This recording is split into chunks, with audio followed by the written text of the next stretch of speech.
What's good, y'all? Back with another video. What today we'll be doing? What if Deku could use the blood code technique, part 6. And before we get into the video, please hit the subscribe button, hit the like button, comment down below any suggestions or any other what if you want me to do in the future. And well, let's get into it. So last part we left off USJ. Now we're going to be doing the sports festival. That's funny, considering that I did that for another what if.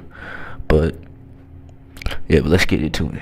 So I'm gonna say before the sports festival, Deku trained one for all to use at least 25% on himself.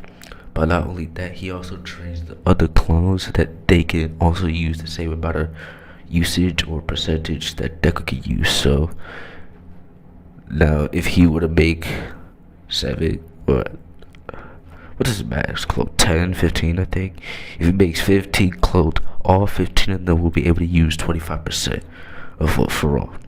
So let's get into it. So they get the sports festival. Deku, I think he was the one.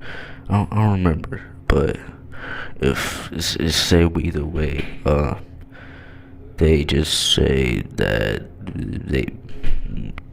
representative just says that either Bakugo or Deku. Bakugo, I'm gonna be the best. All y'all just skipping stones, and Deku's like, well, y'all try to your best. And yeah, so for the race,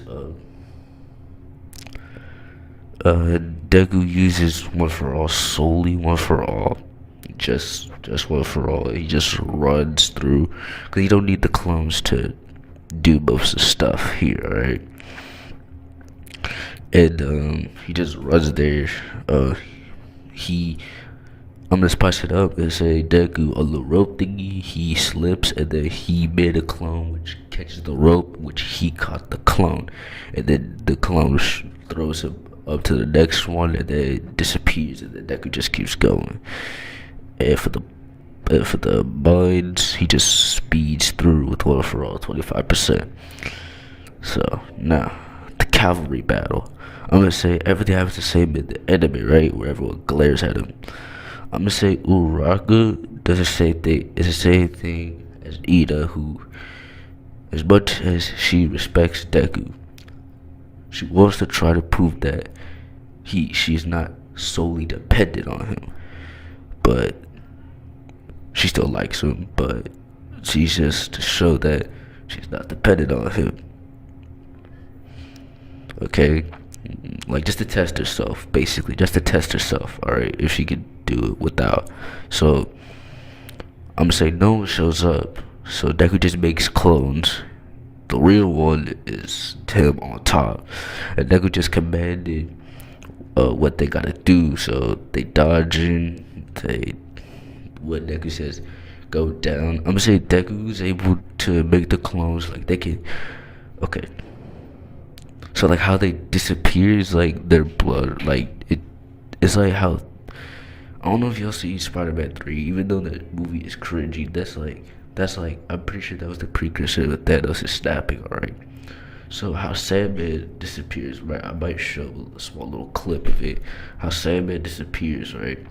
How he flows into the wind, that's how the clones disappear. So, when Deku says, go down, the clones, they start shaving their legs off, and then they just go down, and then they try grabbing him, and then Deku just grabs on his clone, jumps up, and then they grow back their limbs. Well, let's say they didn't cut off all their legs, they just cut up from the knee down to the foot, so they chop that off, then they cut back, basically. And they do that for the rest. And now for the 1v1s. Deku version so stays the same, because Deku doesn't need to use his clones. It's the same as the anime. Go watch the episode if you didn't. But I'm gonna say same happens in the anime. Nothing much changes. Deku versus Todoroki, I'm gonna say Deku, he does think he does it canon, right?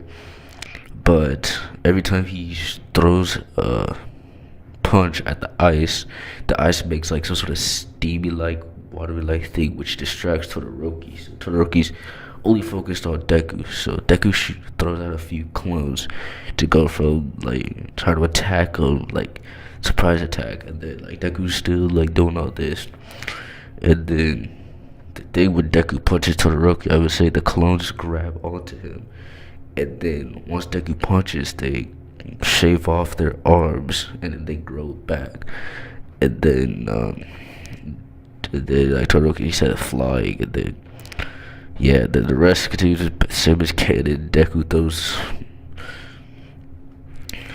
The ending is the same, but Deku is the one that ends up staying because he makes like 100 clones going beyond his limit, and the clones stop him before he gets out, and Deku wins. Deku versus Bakugo. That fight goes a little differently too. So, I know this is short, but Deku, so the fight between Bakugo and Deku.